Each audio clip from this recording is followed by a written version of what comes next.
It's a romantic comedy. Very happy to bring on out here writer-director Ryan Gosling. You doing? Thank you very much. How many of you were at the screening last night, just curiously? A few people. Cool. No one. All right. Great.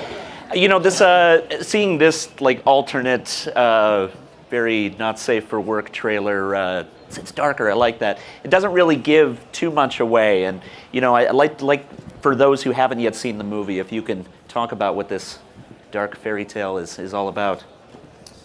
Well, it's sort of. So I had an opportunity to work in Detroit, and I'm from Canada, so let's just get that out of the way right now.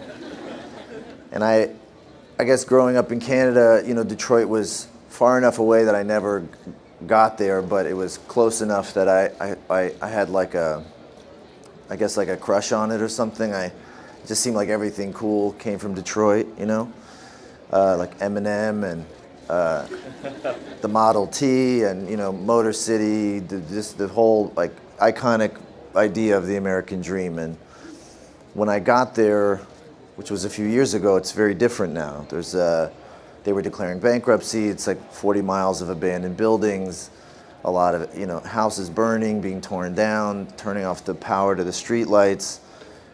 And within these empty neighborhoods, occasionally there's a family trying to hold on to their home. And it seemed that, you know, like the dream had turned into a nightmare for these people. So I thought I'd like to try and make a film about that.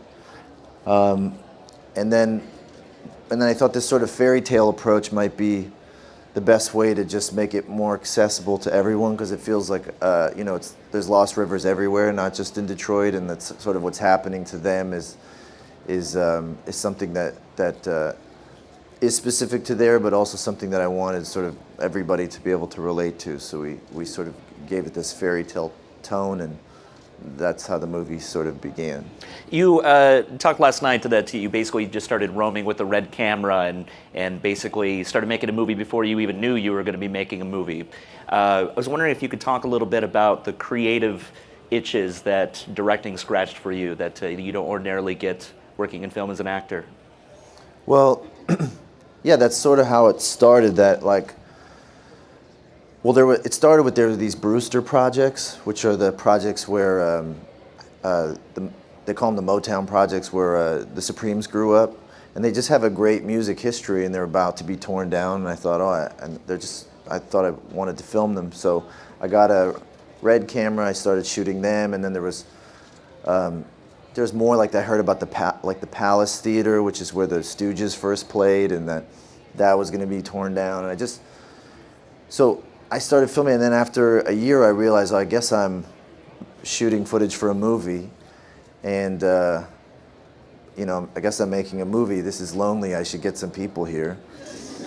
And so I sort of wrote the script, and then I got the actors, and then eventually we were shooting, you know, not on the red anymore, on film, and it was like an actual film. But I guess some of the itches that it scratched were.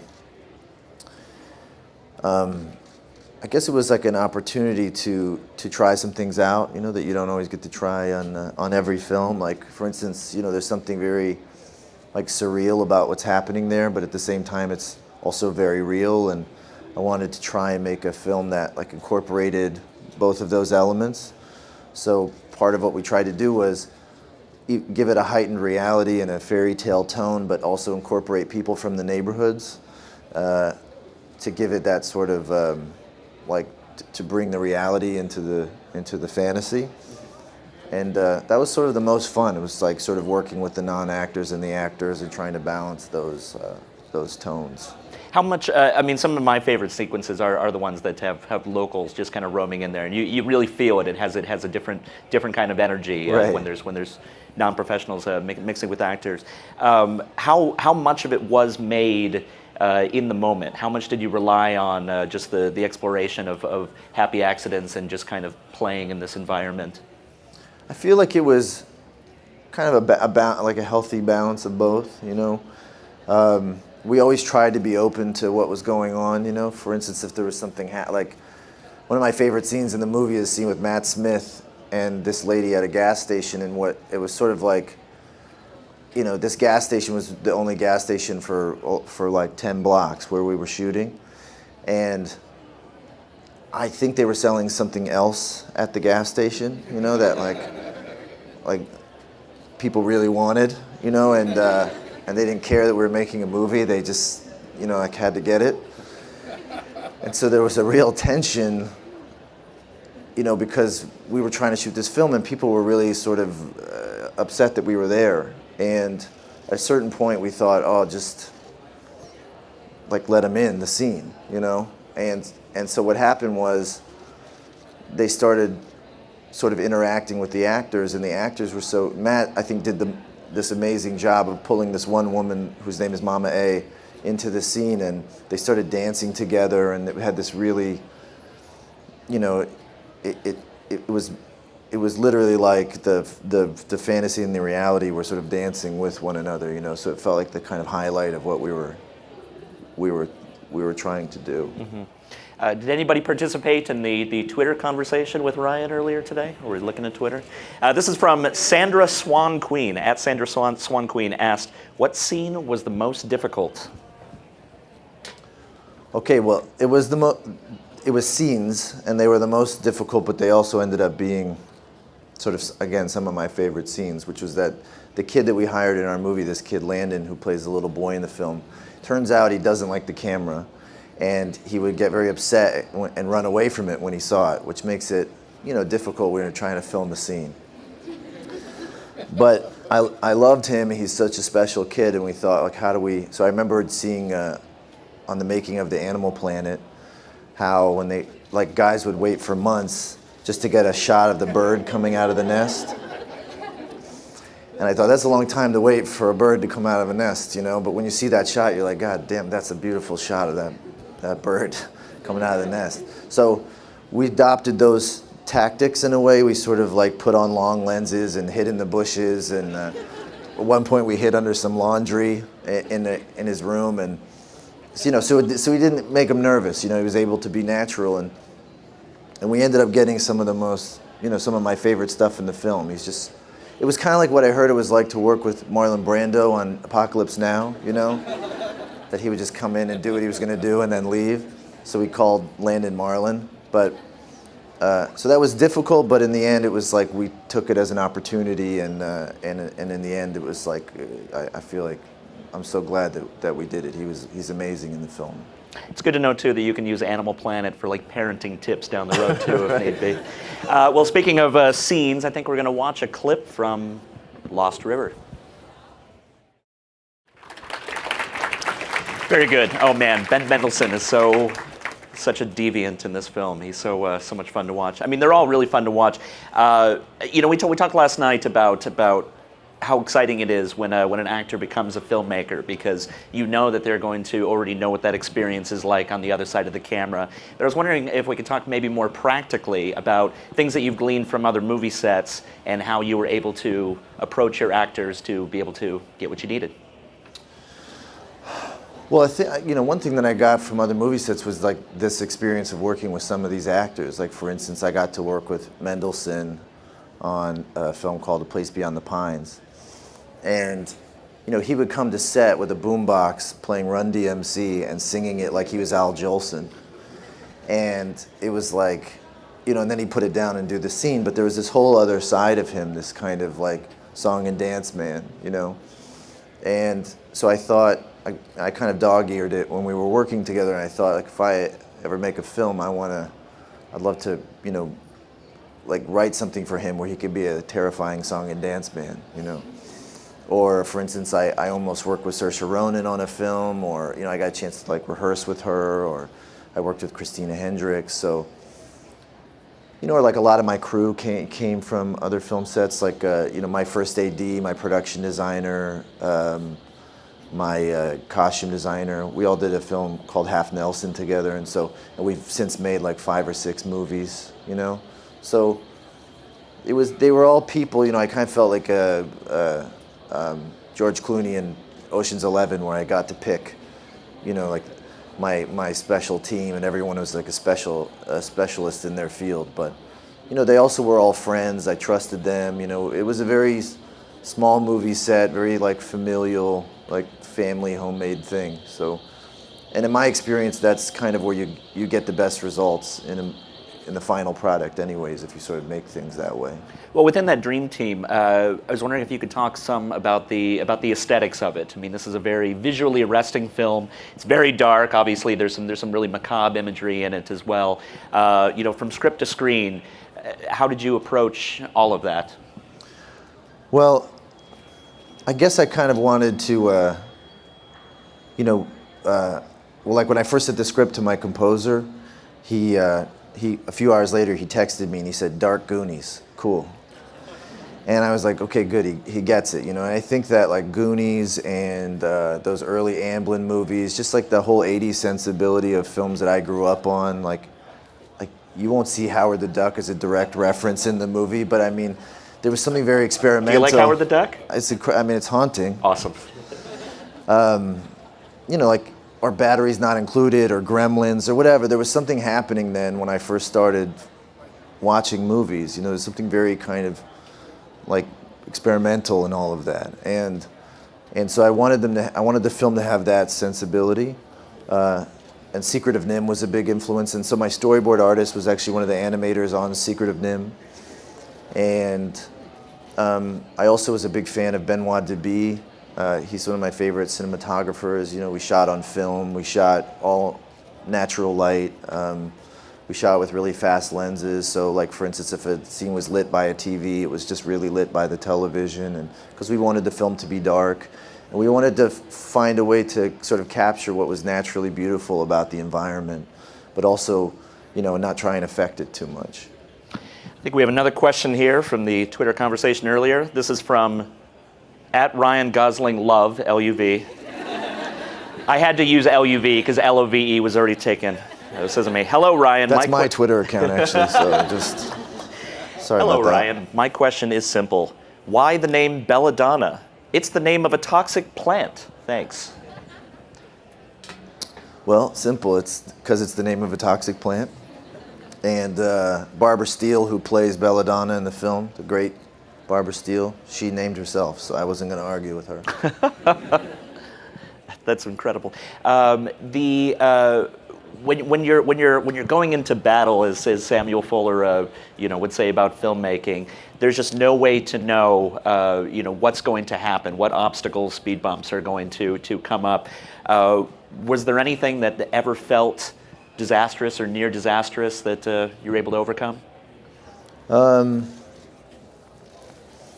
to think. I mean, we had a really charmed experience in Detroit. Obviously the neighborhoods we were in were not, conducive for shooting, and a lot of things could have gone sideways, but they didn't.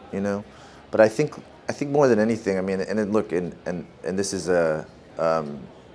one aspect of Detroit that we're showing, But the amazing thing about Detroit is that it's also going through this rebirth and this reinvention, and there's an incredible energy there, and there's like great talent and so many, like amazing other locations. And I feel like, I don't know, at the same time as we were sort of like taking risks by shooting in the places we were also really supported by the film community out there. So it felt like, things could have gone sideways, but they didn't, because we had a great team around us.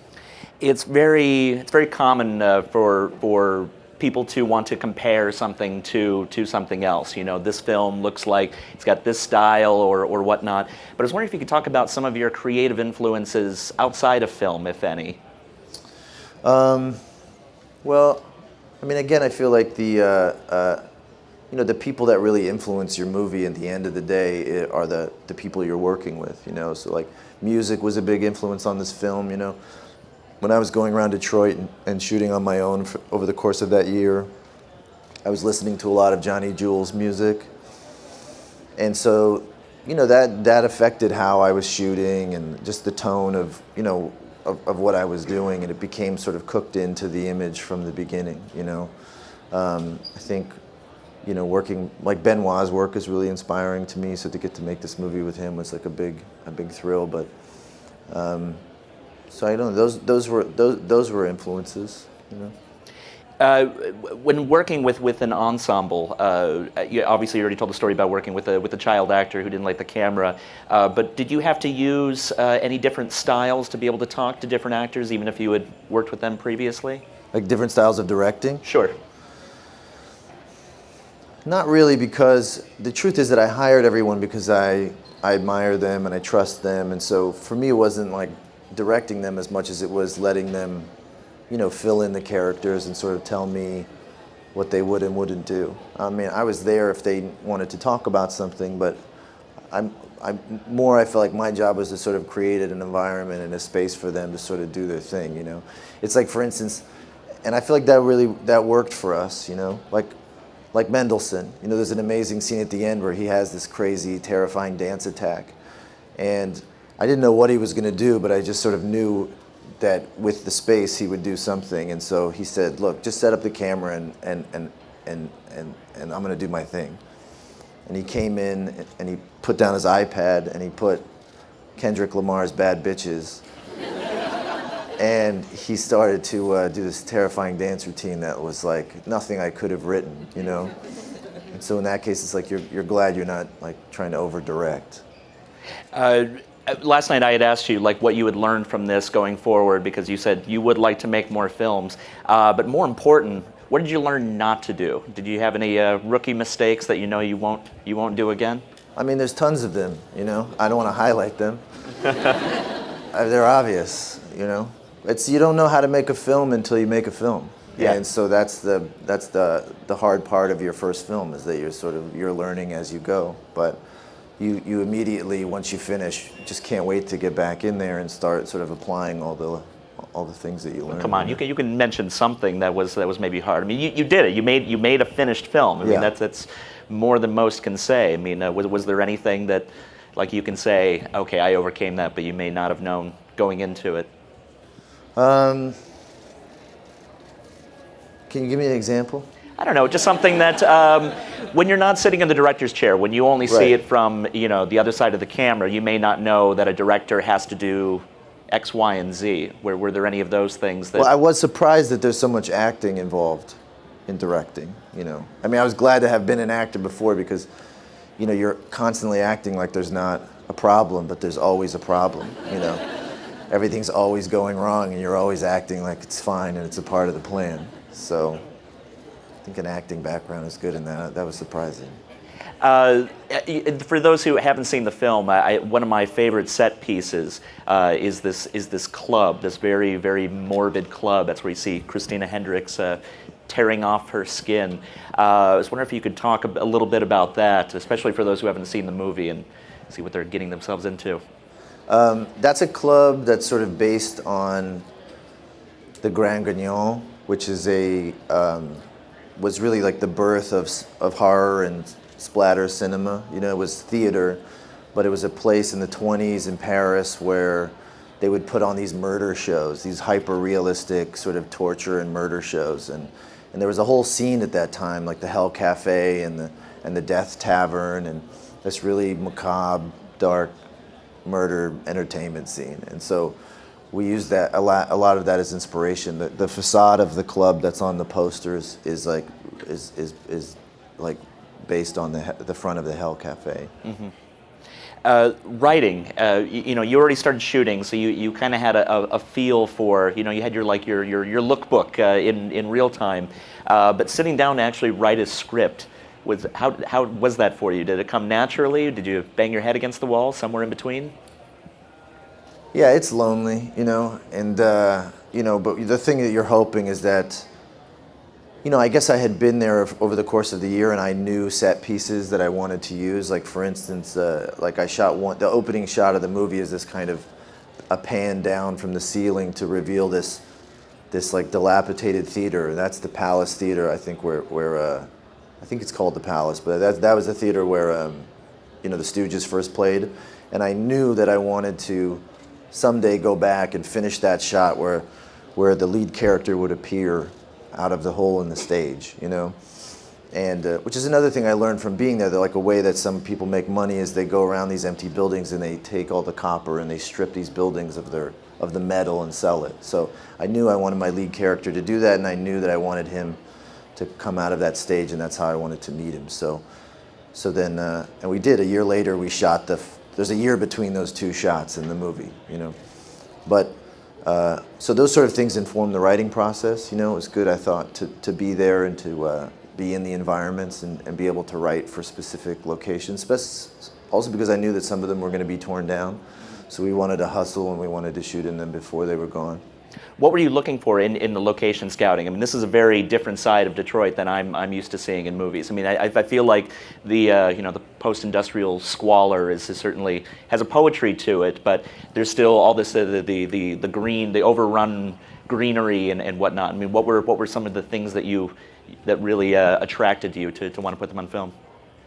Well, I think it was like we wanted to find places that had history, you know, even if we weren't going to sort of reveal that history in the movie, but that like you could feel that maybe, you know. For instance, like the movie also kind of starts with a guy named Skip, who's really like a real version of what this movie's about, which is that he grew up on this street. He's now in his 50s, I think, and he's the only one left for blocks, you know.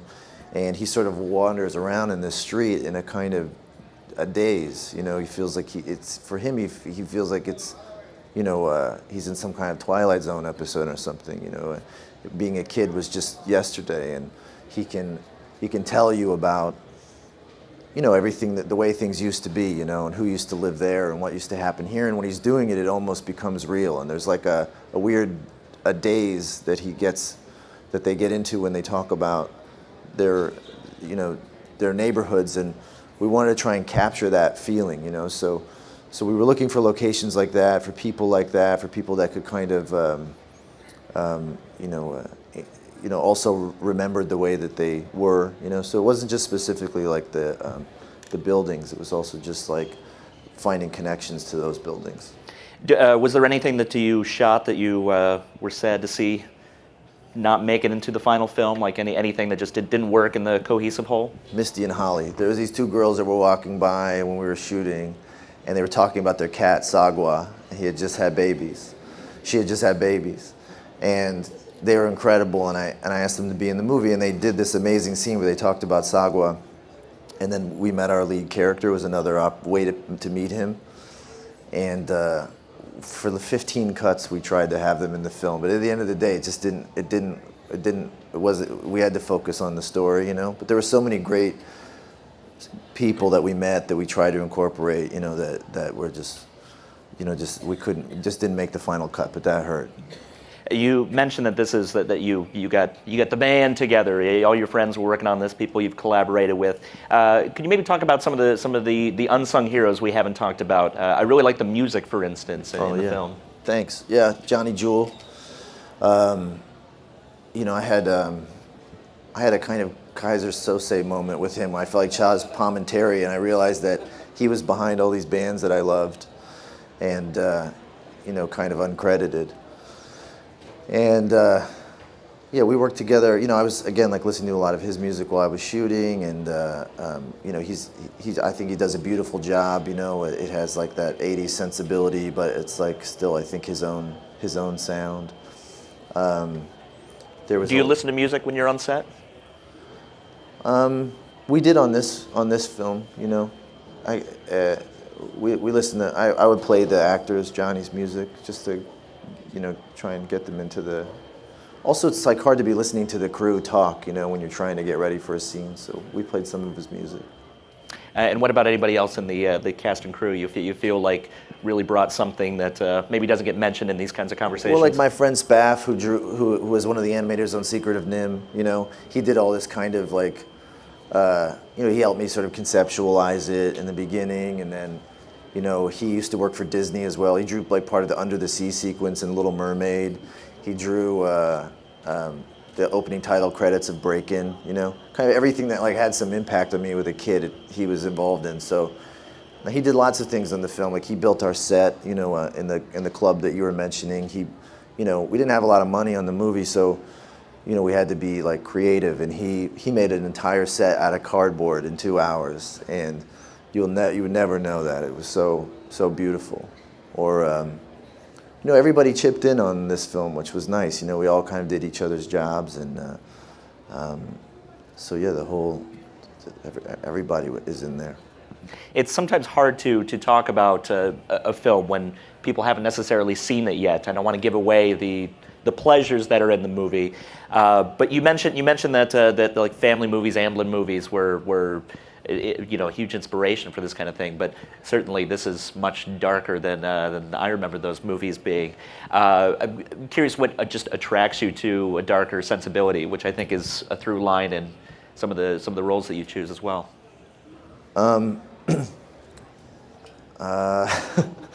Well, I guess we were just trying to, because this movie wasn't an idea first and then sort of looking for a place to shoot it, and, it wasn't like I felt like, oh, I'm going to direct now. It came from being there. It came from wanting to make something there. It's dark days for the people in those neighborhoods, and like we could have made a documentary or we could have made a realistic film, but in a way, we wanted to try and tap into and focus on just like the emotional landscape of those characters, and so we felt like we had to, it's threatening to be there for people that are there on their own, and we wanted to kind of like honor that in a way, so it just felt like it had to be dark. It had to be sort of like there had to be an impending threat in order to sort of, do justice to it. I think at this point we are going to turn it over. I don't even get to pick the people. I think some people have already been.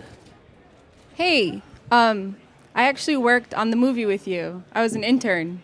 Hi. Do you remember me? No? How are you? Good, how are you? Good. So one of my tasks was always to pack the boxes of film at the end of the day. Yeah. And I think it's really cool. I mean, I still shoot 35, like, still photography, and I just wanted to know, like, how you got funding, first of all, for 35, because it's, like, really expensive, and then why you chose to do 35. Thanks for your work again. Nice to see you. Sorry we have to meet like this. So the 35 was, it's something I grew up watching films, so like my dream was to make a film on film. It seemed like, it's hard to do now, so I wasn't sure if I was going to be able to do it, and also I was shooting on my Red and getting beautiful stuff, so I just felt like maybe I'm just being romantic about film.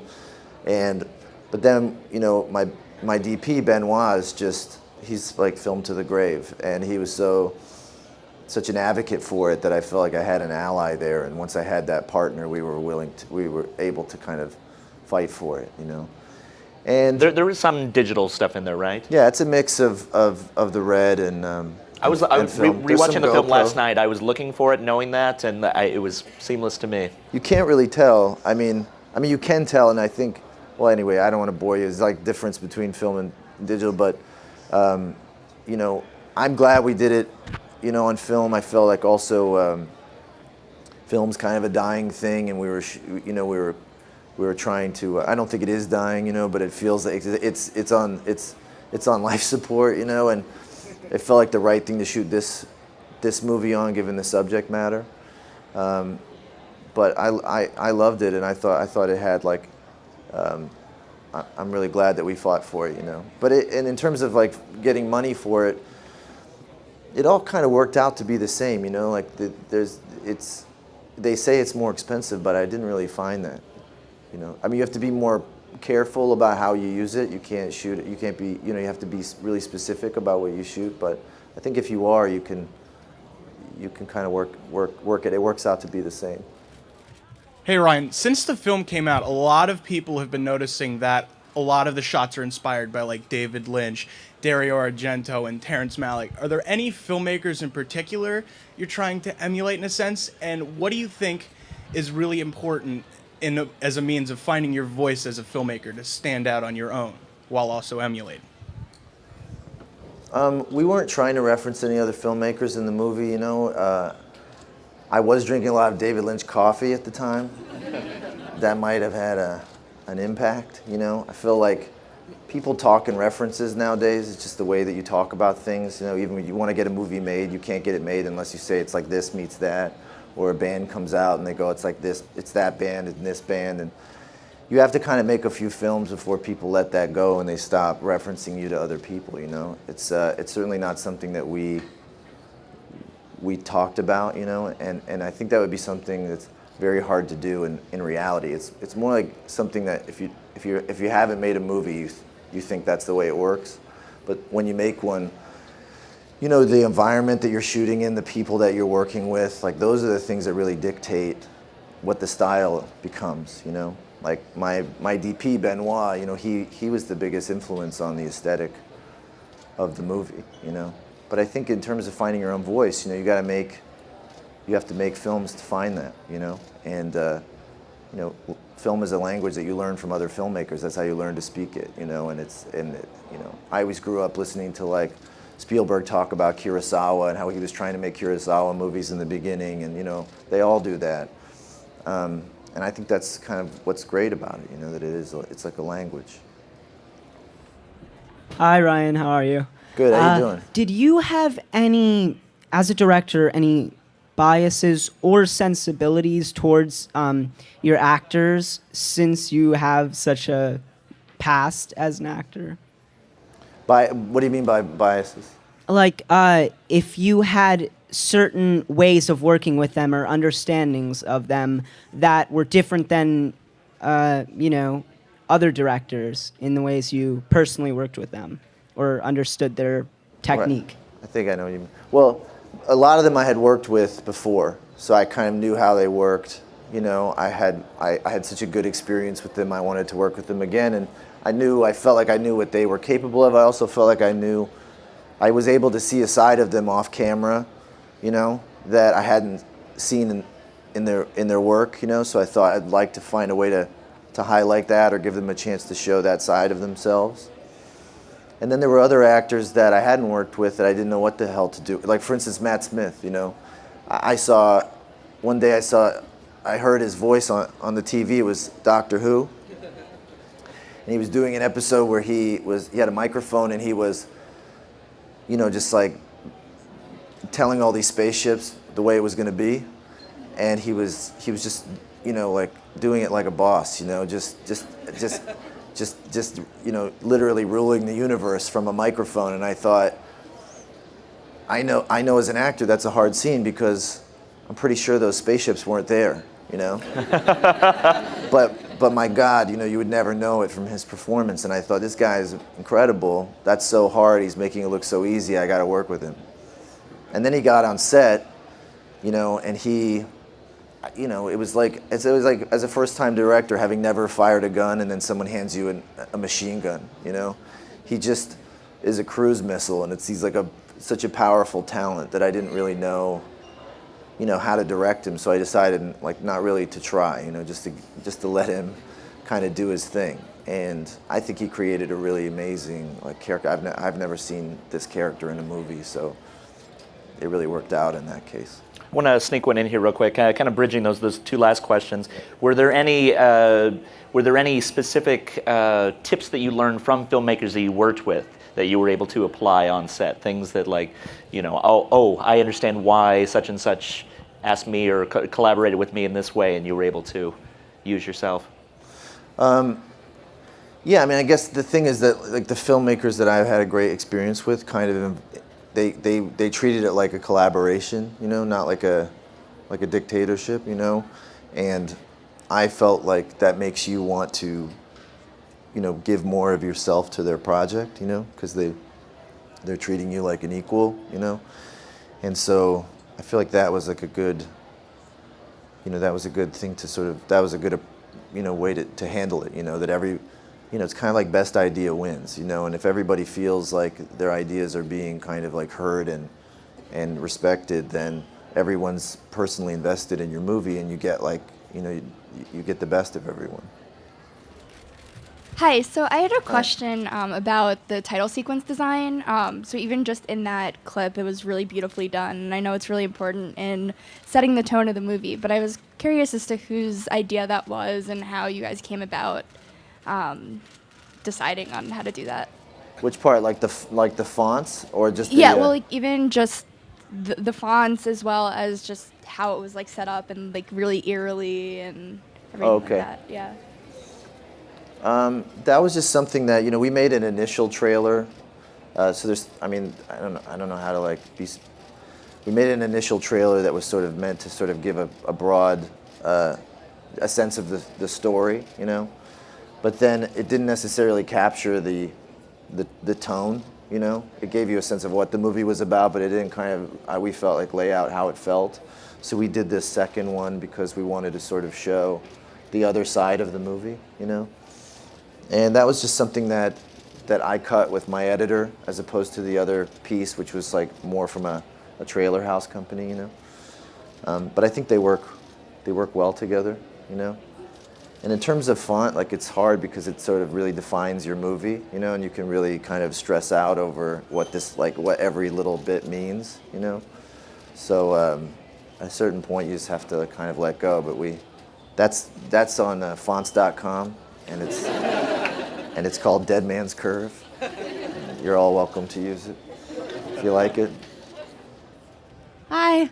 Hi. First off, congrats. Awesome accomplishment. Thanks. I just wanted to ask if you had any advice for anyone who had kind of the same goals or aspirations to direct or filmmaker or anything. Any lessons learned that anyone here would want to take note of, I guess? Yeah, just do it. And don't listen to the haters, You got to just keep going and making your movies. And now's a great time to do it because you can, and I'm not plugging Apple, but you can use your iPhone and you can make a film, I just saw a film called Tangerine that was made on an iPhone. It's incredible, yeah. It's beautiful. The software is easy to cut, there's no real reason not to now, and there's so many ways to show your film online that you can really, let's say you got friends that want to be actors, as opposed to them auditioning or trying to get agents and all that stuff, you just make movies with them and you know what's great about your friends and you just give them a chance to show that, and then if you're a filmmaker, you shoot that, and you got a friend who wants to be an editor, let them cut it, and it's like what John Cassavetes did, but he did it in a lot, it was so much harder when he did it because he had to shoot on film and cut on a moviola and use lights, and now it's so much easier, and there's also just maybe it's interesting, maybe it's not, but there's a casting website called Cast It, which we used for our movie.